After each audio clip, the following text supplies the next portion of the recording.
Hello दोस्तों, नमस्कार। कैसे हैं आप लोग? उम्मीद करता हूँ आप लोग बहुत अच्छे होंगे। और ये वीडियो पहले देखिए, उसके बाद में कुछ आगे बोलता हूँ। मैं आपके माध्यम से देश के लाखों अभिभावकों की एक गंभीर समस्या की ओर इस सदन का ध्यान आकर्षित करना चाहती हूँ। नए सेशन के शुरू होते ही सीबीएसई बोर्ड से मान्यता प्राप्त कई विद्यालय अभिभावकों पर अधिक बोझ डाल रहे हैं। अपने स्कूल में एक दो विशेष या प्राइवेट प्रकाशकों की पुस्तकों को अनिवार्य कर देते हैं, जो सामान्य बाजार में नहीं मिलती हैं तो बहुत महंगी कीमतों पर बेची जाती है। इसके अलावा स्कूल मैनेजमेंट अपने किसी एक खास बुक सेलर को निर्धारित कर देते हैं, जहां से अभिभावकों को किताबें, यूनिफॉर्म और अन्य सामग्री खरीदने के लिए मजबूर किया जाता है। इससे एक मोनोपोली जैसी व्यवस्था बनाई जा रही है, जिससे यूनिफॉर्म और पुस्तकों की कीमतें बढ़ रही हैं और मध्यम वर्गीय अभिभावकों पर बहुत ज़्यादा इसका भार पड़ रहा है। इसलिए मेरी सदन से आपके माध्यम से मांग है कि निजी प्रकाशकों की महंगी पुस्तकों को अनिवार्य करने पर रोक लगाई जाए, किसी एक विक्रेता को अधिकृत करने की प्रथा पर तत्काल प्रतिबंध लगाया जाए, यूनिफॉर्म और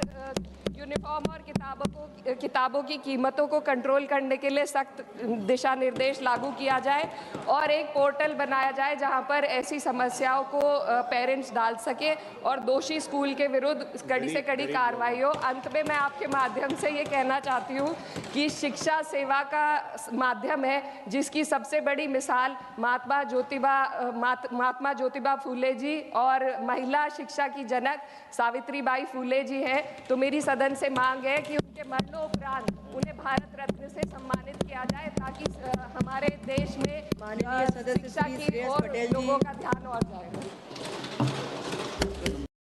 हेलो दोस्तों, आपने ये वीडियो देखा जैसा कि अभी member of parliament Samajwadi party Kairana से एकरा चौधरी जी ने उस पे इतने बड़े सदन में आवाज़ उठाई, उसके लिए मैं उनका बहुत बहुत धन्यवाद करता हूँ। गरीब जनता की तरफ से भी उनका बहुत बहुत धन्यवाद करता हूँ कि उन्होंने लोगों की आवाज़ को सदन में उठाया। बाकी लोग हमारे जो सत्ता में बैठे हैं और मीडिया चैनल, किसी ने कोई भी ज़रूरत तक नहीं दिखाई ये आवाज़ उठाने की, जबकि पेपर में आम दिनों में ये चीज़ें चर्चाएं में चल रही हैं। और मैं एक छोटा यूट्यूब चैनल हूँ जिसके भी अभी सब्सक्राइबर भी नहीं हुए इतने ज़्यादा कि मेरी आवाज़ वहाँ तक पहुँचे, बट मैं गरीब जनता के लिए और जो भी राज्य में या देश में मुझे लगेगा गलत है, उसके लिए मैं बराबर आवाज़ उठाऊंगा। वो किसी स्तर पे पहुँचे या ना पहुँचे, बट मुझे अच्छा लगता है कि मैंने आवाज़ उठाई। मैं इस देश का नागरिक हूँ, इस राज्य का नागरिक हूँ और मुझे ये चीज़ गलत लग रही है। और बाकी गरीब लोग कैसे पैसा जोड़ के अपने बच्चों को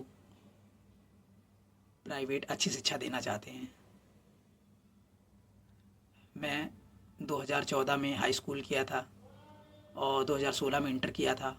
तब मैं प्राइवेट स्कूल एक उन्नाव में कॉलेज था पढ़ता था। तब के ज़माने में 2014-2016 में उस स्कूल की फ़ीस थी हाई स्कूल में 1200 रुपये और जब इंटर में आया तो 1500 रुपये हो गई थी।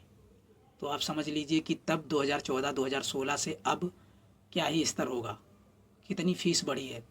और मैं बाहर पढ़ने इसीलिए गया था क्योंकि कोई सरकारी स्कूल अच्छा नहीं था। आसपास जो भी स्कूल थे वो भी सरकारी, जो सरकार के द्वारा बनाए गए, या और भी कोई प्राइवेट स्कूल थे वो भी अच्छे नहीं थे।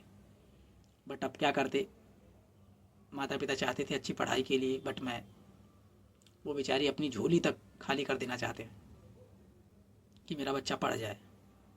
अब आजकल जो समय चल रहा है, बिना पढ़ाई के कुछ भी संभव नहीं है। तो मैं सरकार से यही अनुरोध करता हूँ कि कृपया करके इकरा चौधरी जी ने जो आवाज़ उठाई है सदन में, उसके लिए आप लोग भी ध्यान दें। और जो भी काला बाजारी कर रहे हैं, जैसा कि इकरा चौधरी जी ने बोला कि वो कापी किताबें और कहीं नहीं मिलती हैं स्कूलों की, वो उन्हीं का कोई ना कोई अपार्टमेंट, कोई ना कोई एड्रेस होता है जहाँ पर कापी किताबें इकट्ठा होती हैं। कोई एक सेलर होता है जो बेच रहा होता है, और वहीं मिलेंगी और कहीं नहीं मिलेंगी। और वो कापी किताबें इतनी महंगी हैं कि आम आदमी जाहिर भी नहीं कर सकता और कहे भी किससे जाकर, क्योंकि उसकी कहीं सुनी नहीं जाएगी। जो लोग बैठे हैं, जो शिक्षा मंत्री बना दिए जाते हैं, वो ऐसे घराने से आए हुए लोग हैं जिनके दादा पिताजी पहले से या तो विधायक रहे हैं या तो सांसद रहे हैं। उनके बच्चे को मंत्री बना दिया जाता है। उसको क्या ही पता शिक्षा का स्तर, आप बताइए। वो तो स्टार्टिंग से ही विदेश में पढ़ रहा होगा ना। अरे किसी ऐसे को बनाइए जो गरीब ज़मीनी स्तर से जुड़ा हुआ मंत्री हो, जिसको चीज़ें पता हो, उसने सहन की हो ये चीज़ें, जो आगे अच्छाई के लिए वो कुछ ऐसे रूल लाए, नियम बनाए। बाकी बस मैं इतना ही कहना चाहूँगा, सरकार इन चीज़ों पे ध्यान दे। मेरी रिक्वेस्ट रहेगी जहाँ तक मेरी वीडियो पहुँचे वो लोग इसको आगे पहुँचाने की कृपा करें, और इस राज्य के लिए जो भी बेहतर हो उस पर कार्य किया जाए। और इसके लिए आप सभी का धन्यवाद। मेरे वीडियो का कोई पार्ट अच्छा लगे तो कमेंट करके ज़रूर बताएं। थैंक यू, धन्यवाद।